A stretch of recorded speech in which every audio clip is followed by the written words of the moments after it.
в тяжелое вот это вот положение, чихай o'zi дар Афганистон рафтаистай, чихай одам азоб кашидаистай уҷада, хай мо дига ма ҳеҷ қадам наметавонам да чихай кунам ки вода ёрдам кунам, барои ҳамин фақат дуо кистем ба ҳамон мардуми ту медонӣ тоҷикҳои Хуросон, тоҷикҳои Паншер, ҳай медонӣ чӣ хеле одаманд ва ё мегӯянд ки бародарҷон ман мехед зиқ шудам, мегӯянд ки мо барои шумо зиқем, мегӯянд шумо барои мо зиқ нашавед, мегӯянд ҳамин хел духам силни одаманд ва ё главне духам ва ё одамои мошчам морально ва ё гарини сахтам бурад, барои ҳамин тамоман зиқ нашавед, фақат дуо кунед.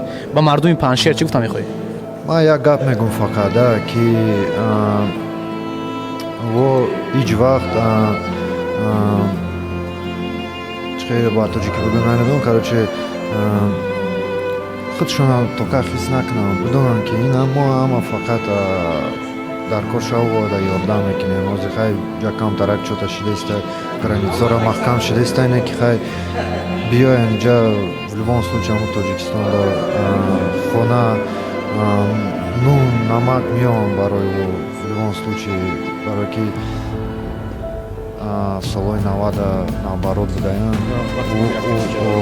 Аҳмадшоҳ Масъуд қабул кардаги мардуми тоҷикаро 1 миллион тоҷика қабул кардаги. Барои ҳамин агар мо иш ба иш ёрдам накунем, дигар барои чӣ агани зиндагӣ кунем?